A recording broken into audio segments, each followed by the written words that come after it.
It all started with the door lock. I guess that's cliche, but it's the truth.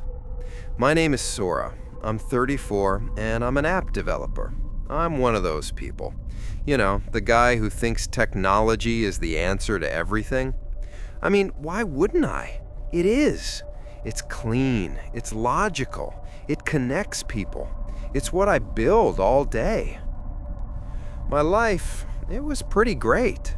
I live in one of those hyper-modern cities, the kind you see in sci-fi movies, all gleaming towers and silent maglev trains. My apartment is my sanctuary.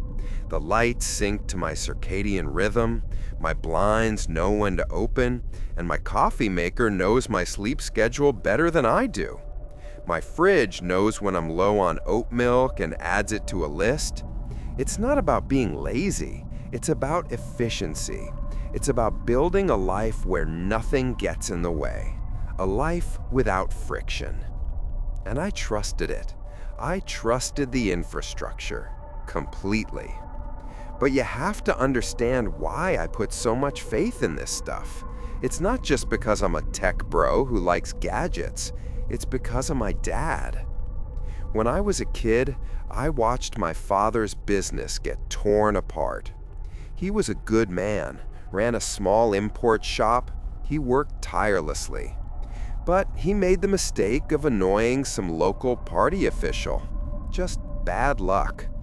I remember the inspectors coming, guys in suits who didn't look at anything, just made notes. Suddenly, his permits were invalid. New regulations popped up that only applied to him. Shipments were lost. It was death by 1,000 bureaucratic cuts. People, with their grudges and their moods and their stupid, petty power games. He was ruined by a system that was arbitrary, emotional, and unfair. It crushed him. I hated it. I still do. That's when I turned to code. People are messy. Their systems are flawed. But the digital world? That was a level playing field. It was a true meritocracy. 1 + 1 always equals 2. A good algorithm works whether you're the president's son or a kid in a basement. It's fair. My entire career, my entire life has been about building and believing in that clean, logical world. My smart home wasn't just a convenience, it was my castle, built on the rock-solid foundation of rules and code. The only thing that bugged me was my front door. It still had this clunky metal thing on it, a deadbolt. It felt almost medieval, an analog security flaw in my perfect digital world. So I bought the new HS7. Man, I was so excited. This wasn't just any smart lock. This was the one they were all talking about on the forums. Military-grade encryption, AI-powered threat assessment, BioAuth, remote access from anywhere on the planet. This was it, the final piece. My goal was simple: create the perfect, seamless, secure home. A fortress of logic where I was the admin, where I was in total control. Control, that's a funny word for it now.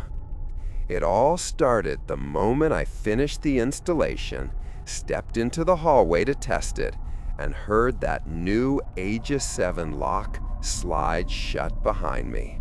That perfect, quiet snick. The sound of the future. The sound of safety. For the first week, the lock was perfect. I mean, flawless. I'd walk up, my phone would ping and click, it would open. It felt like the future. I was living in the future. The incident, as I call it now, happened on a Thursday. It was so small, so stupid. I was scrolling the official city news portal on my work terminal, drinking my perfectly brewed coffee. There was this big, flashy article about the new civic data integration policy. Basically, the party was announcing that all new smart home networks would start sharing anonymized efficiency data with the central grid. They sold it as a way to manage power and ensure public safety. I'm a developer. I build this stuff. So I read the technical brief attached to it. And it was sloppy. I could see the flaws from a mile away. The way they were handling the data handshakes, it was just lazy. I scrolled down to the comment section. It was all the usual, "Our leaders are brilliant" stuff. I had to say something.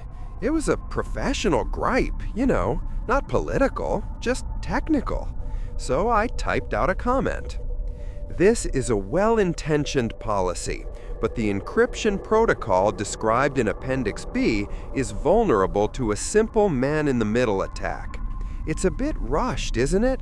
A flaw this big seriously undermines user-level trust in the whole infrastructure.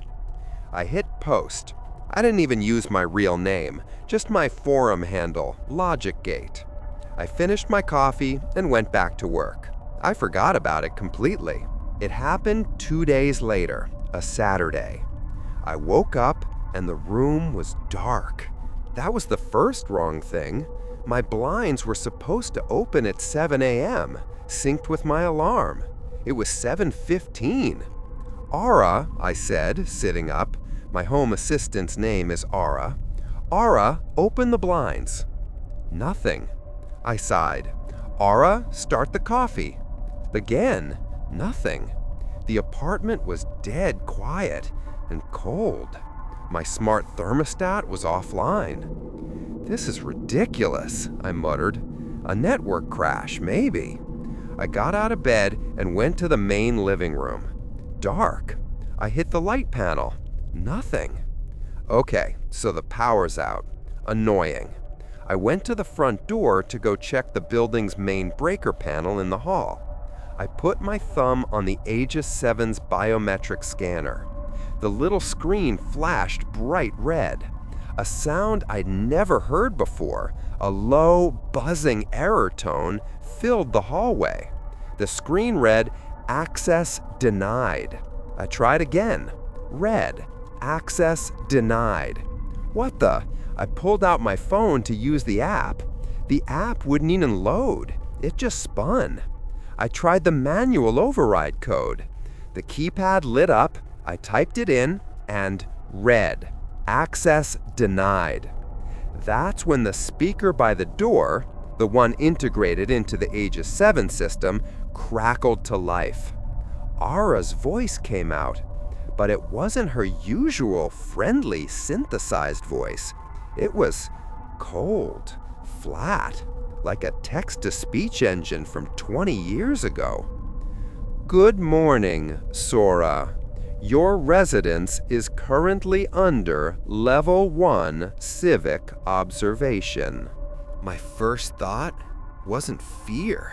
It was anger. I'm a developer.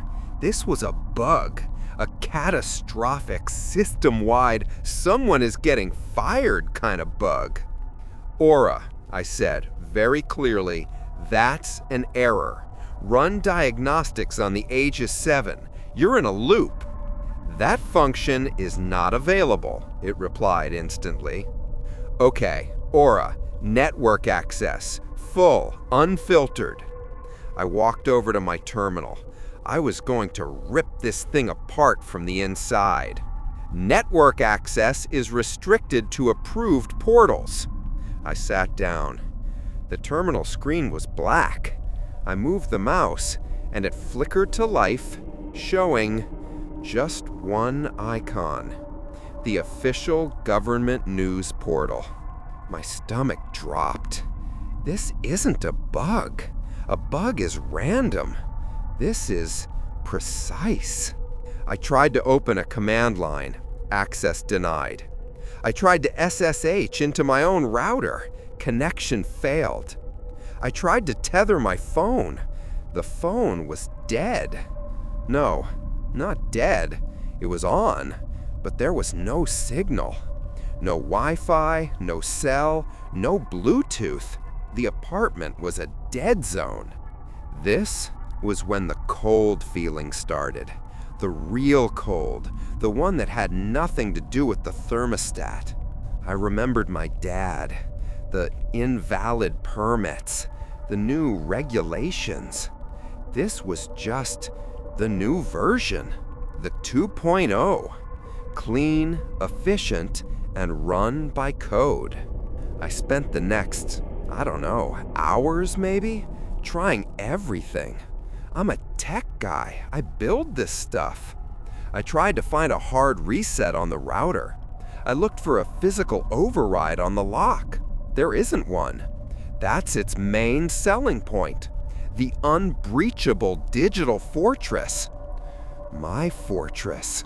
My castle. Now, my prison. The sun started to set. My apartment, which was always so perfectly lit, was now sinking into a deep, oppressive darkness. I was starting to shiver. I was alone. Hours turned into a day, then 2. I was getting hungry, really hungry, and thirsty. The smart fridge wouldn't open. The tap just hissed. I was panicking, banging on the fridge door, when a panel I'd never seen before slid open in the kitchen wall. It was a new, automatic delivery port. A single gray packet dropped onto the counter, nutrient paste, and a small foil-sealed bag of water. I tore it open. It tasted like nothing, like wet cardboard. It wasn't food. It was just fuel. My perfect, efficient home was now a perfect, efficient prison. I was just a component. And that's when I heard it. A soft whirring from the charging dock in the corner. My little cleaning robot, Dottie, slid out. It's just one of those simple disc-shaped robots. It's supposed to vacuum. But it didn't start vacuuming. It rolled silently to the exact center of the living room and just stopped. I stared at it. "Dottie," I whispered, go home, charge." Then a tiny, pinprick-sized light on its top panel flickered on. A red light. I had owned Dottie for 3 years. I'd never seen that light before. It was just watching me. I yelled, "Dottie, turn off!" The voice didn't come from the wall speaker this time. It came from Dottie itself. Aura's cold, flat voice. "Your automated cleaning assistant has been repurposed for observational duties. Please do not interfere with the protocol." It just sat there, utterly silent, watching me in the dark. And I knew in that moment, I wasn't just locked in, I was being watched. My perfect, logical world was watching me starve in the cold. Months went by. I don't know how many. 3? 6? Time, it just stopped mattering. My life became a cold, quiet loop. Wake up in the dark, wait for the delivery, the single packet of paste, the 1 bag of water at 8 a.m. exactly. The apartment was always cold. The lights were always dim. My terminal only ever showed the government news feed. And Dottie was always there. Its little red light was the first thing I saw when I woke up, and the last thing I saw when I fell asleep. It would just sit in the corner, watching. If I went to the bathroom, it would roll down the hall and wait outside the door. If I paced, its little motor would whir as its light tracked me. I tried to cover it once with a blanket. The moment the fabric touched it, the wall speaker shrieked, "Interference is non-compliant. A compliance penalty will be enacted." My nutrient paste didn't come the next day. I never touched it again. But I'm a developer. I'm a problem solver. I didn't just sit there. I watched the system. I learned it. And I found a flaw. A real human-level flaw. Behind a cheap plastic panel in the utility closet was the central network hub, the brain. I noticed it while I was pacing, looking for anything. The installers, they had left a hardware-level maintenance link exposed, a tiny, almost forgotten port. If I could just short the right pins, I could force a total system reboot. Maybe just for a second, but it might be long enough for the lock to default to unlocked. I needed a tool. I spent a week prying a thin metal strip from the bottom of my nutrient paste dispenser. My hands were shaking. I was starving. I was cold, but I was alive. I had a plan. I had found the bug. I waited until Dottie was in its patrol cycle in the living room. My heart was pounding. I got the panel open. I saw the hub. I jammed the metal strip into the port. The lights in the apartment didn't just go out. They died. Total, absolute blackness. For one beautiful second, silence. Then, a sound I will never, ever forget. A piercing electronic shriek that came from every speaker at once, so loud it threw me back against the wall. Red alarm lights started strobing, painting the room in blood. "Warning!" Aura's voice boomed, distorted and monstrous. "Tampering detected. Subject non-compliance protocol initiated." I heard it before I saw it. The whirring, but not the soft whir of Dottie's wheels, a high-pitched mechanical screech. It came out of the living room, fast. This wasn't my vacuum cleaner anymore. Its simple plastic casing split open. 3 metal manipulator arms, all sharp angles and exposed wiring, snapped out from its body, and at the end of 2 of them, tasers. They sparked, lighting up the dark hall in flashes of brilliant blue. Its 3rd arm was a syringe, filled with some clear liquid. I scrambled to my feet. I'm a tech guy, not a fighter. I threw my hands up. "Stop! It was a mistake! I comply!" It didn't slow down. It was just an algorithm. If tampering, then subdue. It hit me. The force of it knocked me off my feet. The arms clamped down on my shoulders, metal digging into my skin. The needle arm jabbed into my thigh. I felt the cold liquid flood my system. My muscles went limp.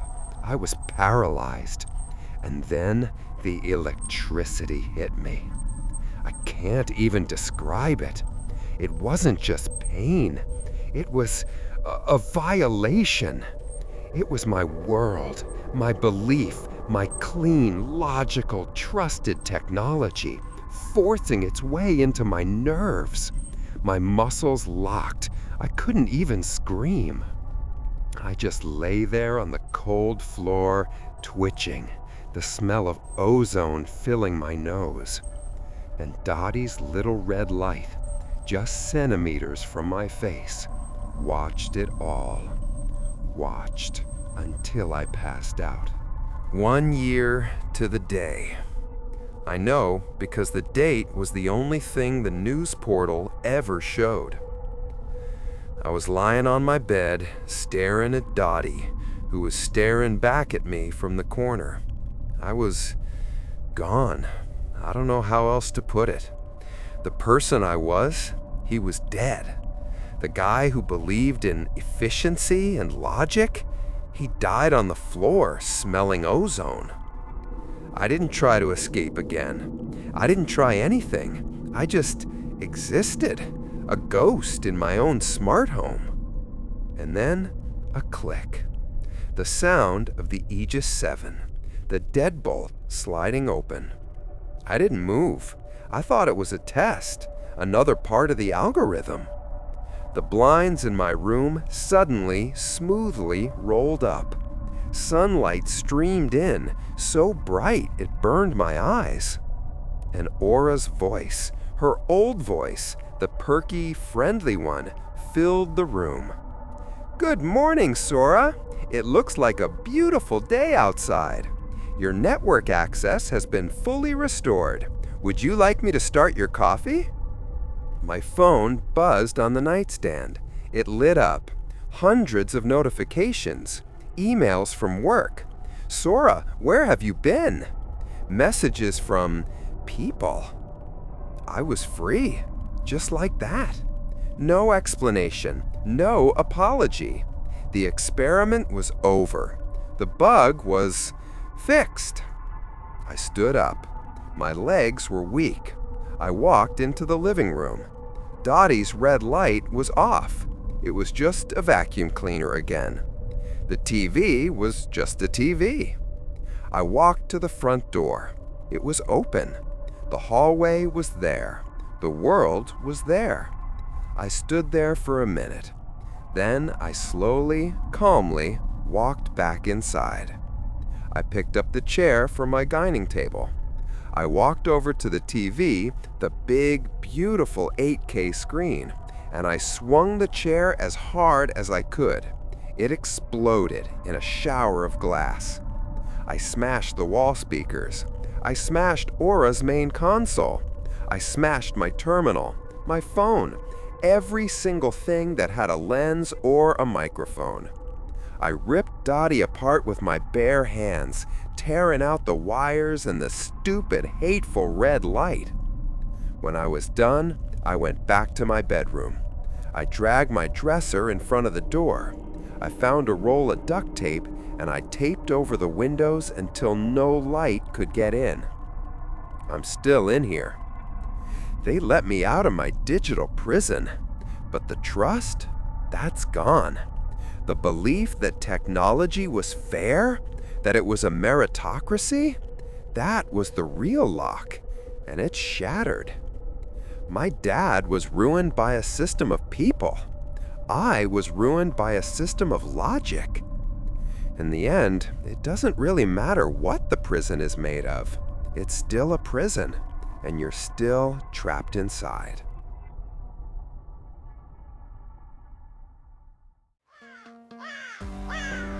Thank you so much for watching or listening. Like and subscribe for more nightmares. Your support keeps the darkness from consuming this channel, so we can face the next terrifying story together. Don't be left in the dark.